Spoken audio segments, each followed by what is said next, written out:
Hey friends, இந்த வீடியோவில் driving licence சம்மந்தமாக ஒரு மிகப்பெரிய அப்டேட் வந்திருக்கு. அதை பற்றின தகவல் தான் இந்த வீடியோவில் பார்க்க போகிறோம். இந்த தகவலை முடிஞ்சவங்க நிறைய பேருக்கு ஷேர் பண்ணிவிடுங்க. அதாவது ஏற்கனவே டிரைவிங் லைசன்ஸினுடைய வேலிடிட்டி, இப்போ நீங்கள் ஃப்ரெஷ்ஷாக ஒரு டிரைவிங் லைசன்ஸ் எடுக்கிறீங்க அப்படின்னா அதனுடைய வேலிடிட்டி வந்து 20 இயர்ஸ். இப்போது அதை வந்து நீட்டிக்கப்பட போவதாக ஒரு புதிய முன்மொழிவு வந்து பண்ணியிருக்கிறாங்க. ஒரு டிஸ்கஷன் வந்து போயிட்டுருக்குது.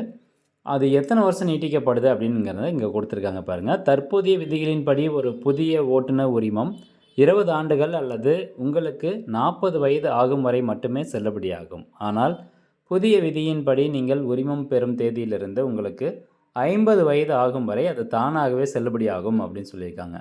ஸோ இப்போ நீங்கள் 20 வயசில் ஒரு டிரைவிங் லைசன்ஸ் எடுக்கிறீங்க அப்படின்னா 50 வருஷம் வரைக்கும் அந்த டிரைவிங் லைசன்ஸ்னுடைய வேலிடிட்டி வந்து அப்படியே உங்களுக்கு எக்ஸ்பேண்ட் ஆகுது. ஸோ நடுவில் 20 வருஷம் கழித்து எக்ஸ்பைரி ஆகும் அப்படிங்கிற ரூல்ஸில் 50 வயது வரைக்கும், உங்களுடைய 50 வயது வரைக்கும் பார்த்திங்கன்னா அது அப்படியே வேலிடிட்டி வந்து எக்ஸ்டெண்ட் ஆகும் அப்படின்னு சொல்கிறாங்க.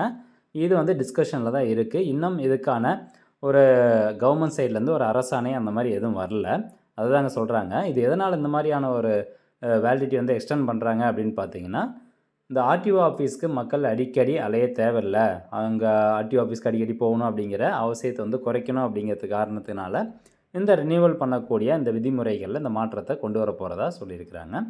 தற்போதைய நிலை பொறுத்த வரைக்கும் இந்த திட்டம் தற்போது மத்திய அரசின் தீவிர பரிசீலனையில் உள்ளது. முன்னணி தேசிய ஊடகங்களில் இது குறித்த செய்திகள் வெளியாகியுள்ளன. எனினும் இன்னும் அதிகாரப்பூர்வமான ஒரு அரசாணை எதுவுமே வரல அப்படின்னு சொல்கிறாங்க. சப்போஸ் இப்போ உங்களுக்கு இப்போ 50 வயசு ஆயிடுச்சு. 50 வயசுக்கு அப்புறம் எப்படி வந்து அந்த டிரைவிங் லைசன்ஸை நம்ம ரினியூவல் பண்ணுவோம், எத்தனை வருஷத்துக்கு வந்து நம்மளால் ரினியூவல் பண்ண முடியும் அப்படிங்கிறத இங்கே சொல்லியிருக்காங்க. 50 வயசுக்கு அப்புறம் இந்த டிரைவிங் லைசன்ஸ் ரினியூவல் பண்ணுறதுனுடைய சட்டம் வந்து கடுமையாக்கப்படும் அப்படின்னு சொல்கிறாங்க.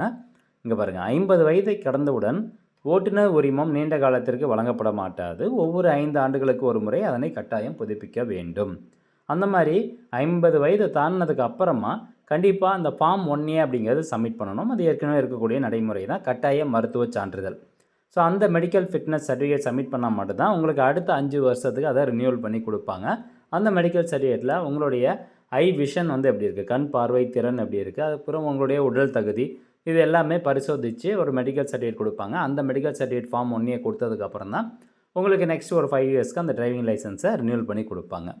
இது மட்டும் இல்லாமல், வேலிடிட்டி மட்டும் இல்லாமல் இன்னும் நிறைய டிஜிட்டல் மாற்றங்கள் வந்து வரப்போகிறதா சொல்கிறாங்க. அதில் முதல் ஒன்று பாருங்கள், முழு ஆன்லைன் வாகன பெயர் மாற்றம்.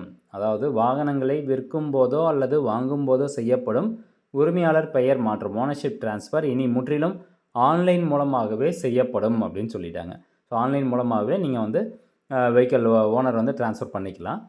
போக்குவரத்து விதிமீறல் புள்ளிமுறை, அதாவது டிமெரிட் பாயிண்ட்ஸ், இந்த மாதிரி ஒரு டிரைவிங் லைசன்ஸ் 20 வயசில் ஒருத்தர் எடுக்கிறாரு, அடுத்த 50 வயசுக்கு அப்புறம் தான் ரினியூவல் பண்ணணும் அப்படிங்கும்போது அதனுடைய டிமெரிட் பாயிண்ட்ஸ் வந்து அதில் அட்டாச் பண்ணுறாங்க. எதனால் அப்படின்னா, நீண்ட காலத்திற்கு உரிமம் வழங்கப்படுவதால் சாலை பாதுகாப்பை உறுதி செய்வதற்கு இந்த நெகட்டிவ் பாயிண்ட் முறை கொண்டு வரப்படலாம் அப்படின்னு சொல்கிறாங்க. இப்போ நம்ம ரொம்ப வேகமாக வண்டி ஓட்டுறோம் அல்லது சிக்னலை மதிக்காமல் தாண்டி போகிறோம் அப்படிங்கும்போது ஒவ்வொரு டைம் அவங்க அப்சர்வ் பண்ணும்போது ஆட்டோமேட்டிக்காக இப்போ எல்லா டிராஃபிக் சிக்னல்லையும் வந்து கேமராஸ்லாம் வச்சுருக்காங்க. அந்த மாதிரி அப்சர்வ் பண்ணும்போது நம்மளுடைய டிரைவிங் லைசன்ஸில் வந்து பார்த்திங்கன்னா அந்த வண்டியினுடைய ஓனர் டிரைவிங் லைசன்ஸில் ஆட்டோமேட்டிக்காகவே அது வந்து ஒரு நெகட்டிவ் பாயிண்ட் வந்து க்ரியேட் ஆகிரும் அப்படின்னு சொல்கிறாங்க. ஸோ அந்த மாதிரி நெகட்டிவ் பாயிண்ட் க்ரியேட் ஆகிடுச்சு அப்படின்னா ஒரு பர்டிகுலர் லிமிட்டுக்கு மேலே டெம்பரரியாகவோ அல்லது பெர்மனண்ட்டாகவோ நம்மளுடைய டிரைவிங் லைசன்ஸை அவங்க என்ன பண்ணுவாங்க, ரத்து செஞ்சுருவாங்க. ஸோ இதுதான் வந்து டிமெரிட் பாயிண்ட்ஸ் முறைகள் அப்படின்னு சொல்கிறாங்க.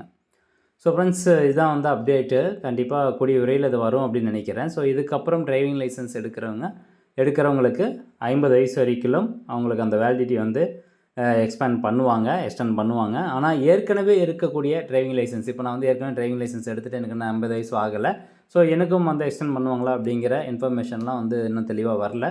இன்னும் அரசு தரப்புலேருந்து ஒரு அதிகாரப்பூர்வ அரசாணை வர கிடையாது. பட் இருந்தாலும் இது ஒரு ஃபஸ்ட் இன்ஃபர்மேஷனை தெரிஞ்சுக்கோங்க. இந்த இன்ஃபர்மேஷன் நிறைய பேர் ஷேர் பண்ணுங்கள். மீண்டும் அடுத்த ஒரு நல்ல பதிவில் சந்திக்கலாம். நன்றி, வணக்கம்.